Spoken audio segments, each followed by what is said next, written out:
Hello everyone. This is the second lecture on the chapter number 2, physical features of India. In the first lecture I have discussed about the six physical division of India, and today we will learn about the first one, which is the Himalayan mountains.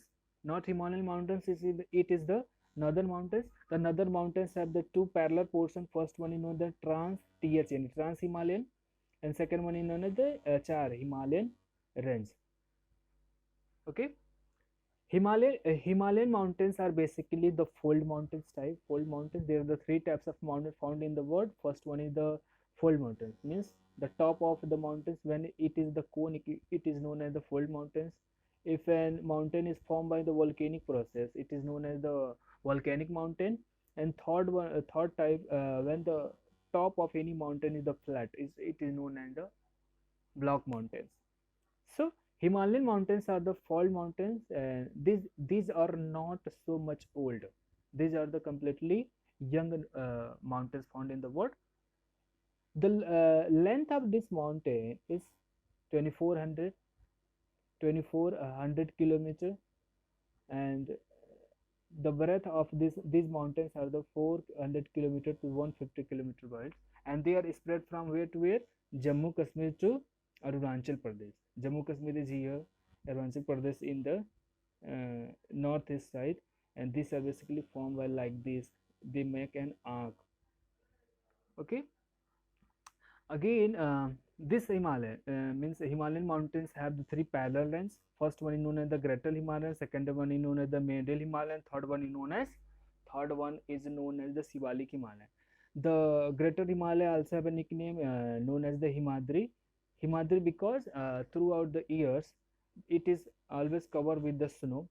The elevation of the mountains the elevation of the Great Himalaya is 6,000 meter above from the sea level.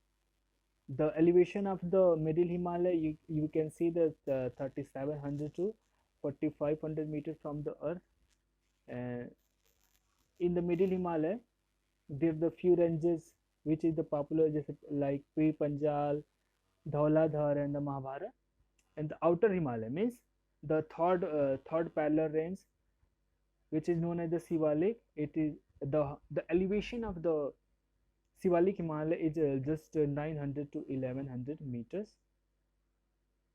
Okay, and between the two mountains, the area found between the two mountains, the area found between it's like plain. It is known as the valley, and this another name it's Dod, like Dehradun. You can take the example. Okay, again the Himalayan range, the Himalaya which is stretched from Jammu Kashmir to the Arunachal Pradesh, Jammu Kashmir to Arunachal Pradesh. These have also some natural divisions on the basis of the rivers. It is known as the Punjab Himalaya, Kumayu Himalaya, Nepal Himalaya, Assam Himalaya. Punjab Himalaya found between two rivers, Indus and the Satluj, and the Punjab Himalaya is stretched from the Jammu Kashmir and the Punjab region, Jammu Kashmir. Then the Kumayu Himalaya we can see in the Himachal Pradesh and in the area between the Himachal Pradesh and the Uttarakhand. This is known as the Kumayu Himalaya between the two rivers, Satluj and the Kali. Then times come for the Nepal Himalaya. Nepal Himalaya found in the country Nepal. There are the two rivers between which this Kumayu Himalaya found, Satluj and the Kali, and Kali and the Tista. Then Assam Himalaya spread from the Assam, Arunachal Pradesh, Nagaland, and Manipur, Tripura regions, and it stretched to till Myanmar. These are basically stretched between the two rivers, Tista and the Dibang. It is also have another name, Sangpo. Then comes to the northern plains. These the Himalayan range is home of the so many glaciers. Understood? Glaciers. When the glacier melts, it's take form. When the glacier melts, it come in the form of the water, and they start flowing. When they flow towards the valley, towards the mountains, they broke down, they erode the mountains, and what they do, they bring with them like the stones. They crush it, make it the small region. And these Himalayan rivers bring all these rocky structure in south of the south of the northern mountain, and they fill in the and dump here. And over the period, it becomes in the flatland known as the northern plains. The northern plains basically formed by the three rivers: Indus, Ganga, and Brahmaputra. Brahmaputra flow in the Arunachal Pradesh, Assam region. River Ganga flow from the Uttarakhand, Uttar Pradesh, Bihar, then Jharkhand, and goes to the West Bengal. And Brahmaputra, I have discussed already. It originates from the Tibet region of the Mansarovar lakes near, and entered from the Arunachal Pradesh, then Assam, then goes to the Bangladesh. And in Indus, the Indus River has the five tributary rivers: Jhelum, Satluj, Beas, Ravi, and of course Indus. So the tributary river of Indus, known as the Satluj, forms an northern plains in the Haryana and the Punjab. Okay, the total area of these northern plains is about 7 lakhs square kilometer, and it is basically 240 kilometers long and the 240 kilometer to 320 kilometer broad. Means they are giving the length and breadth of the northern plains. Yeah, so I have discussed this. This northern plains have been found by the deposition of the depositions of the sediments bring by the Himalayan river from the Himalayan range. Again, we can see the map here. This is the Himalaya. Himalaya have the three parallels like this. One thing I will tell you, the Himalayan range is spread from basically in which country? It starts from the Afghanistan,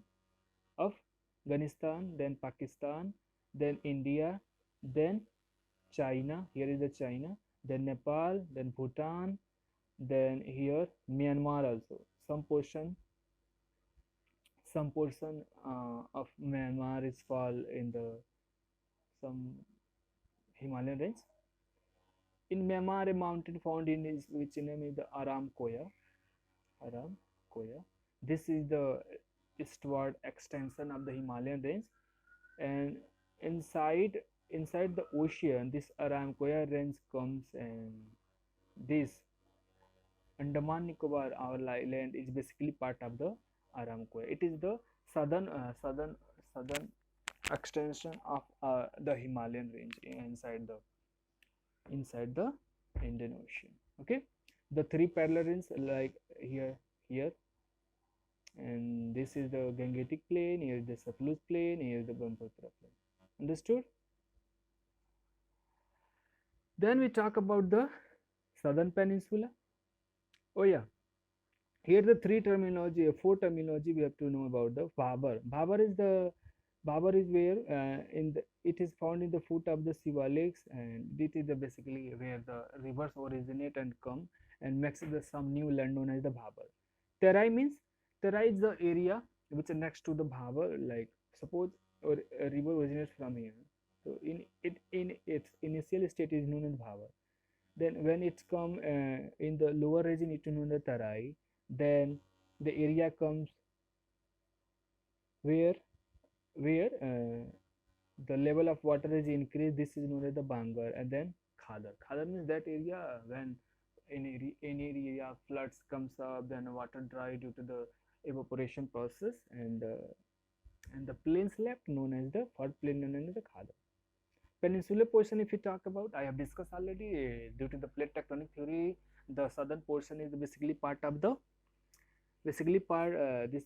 part of the Gondwana land, and the southern plateau have the two parts. First one is known as the Central Highland, and second one is known as the DP, Deccan Plateau. Central Highland again is divided into the three plateaus. First one I have told you already. First one is known as, first one is what? Bundelkhand, then Baghelkhand, then Chota Nagpur Plateau. Understood? Chota Nagpur Plateau, you can see this central highland. I have told you already. See the map of the India. This is the map of India. Here is the Himalayan range, then the northern plains, and this is the Arauli mountain, which is found in the Delhi and Rajasthan area. And here is the mountain Vindhyan range. This Vindhyan mountain divides the India into the two parts. To the north of this Vindhyan range, the land is known as the Central Island. Central Highlands. Central Highland. This is basically higher than the surrounding area. That's why known as. So here is the Bundelkhand Plateau, then Baghelkhand Plateau, then the Chota Nagpur Plateau in the Chhattisgarh and Jharkhand area. And south to the Vindhyan range, this is the plain of the Deccan Plateau. This is this portion is known as Deccan Plateau. And Deccan Plateau, by the way, it was formed by the volcanic process millions of the years ago, and today it is famous for its the black soil. Black soil. It is made by the igneous rocks, basalt, and basalt rocks, when broken up, it's produce the black soils. Again, the Vindhyan range and the Satpura range. Here are the two mountain ranges, Vindhyan range and the Satpura range. You can see in the middle of the center heart of the India. Vindhyan range and the Satpura range. It is the main source of the two rivers known as the Narmada and Tapi, which flow and discharge their water in the in Arabian Sea. Okay, again, so they makes the fertile land here. And again, the Deccan Plateau is in the triangular shape. This is in the triangular shape. The east portion is known as the east. It is divided. The eastern portion is known as the Eastern Ghat, and western portion is the Western Ghat. These here are the two hills, and the highest peak of the Western Ghat is Annamudi. Annamudi. In this slide, you can see. Annamudi is the highest peak of the Western Ghat, and the Mahendragiri. From Mahendragiri, Mahendragiri mountains you can see in the Odisha. Yes, Odisha. Okay, I have discussed already. So what I was telling here I was telling that this here is the Chota Nagpur Plateau. You can see the place of the Chota Nagpur Plateau. It is found in the Jharkhand. And from the Chota Nagpur Plateau, it is drained by the river known as the Damodar. It flow in the two states only. First one is the Jharkhand, and second one is known as second one Chhattisgarh. Yeah, Chhattisgarh. It flow in the two states. And here this is the Eastern Ghat. Eastern Ghat is not so continuous, and the height of the Western Ghat, this is the mountain. It is continuous from here to here. Means it is found from the Kerala, then Kerala, Karnataka, Goa, Maharashtra to the Gujarati stretched, and it is the continuous. There is no division or the gap between the. There is no division in the Western Ghat, but due to the rivers flowing towards the Bay of Bengal have eroded and broken the hills, Eastern Ghats. Here the main rivers of the Deccan Plateau are the Godavari river flow, Krishna river flow, then Kaveri river flow, Tungabhadra flow. There are so many rivers found here. Okay, so here is the window video. Thanks. God bless you all.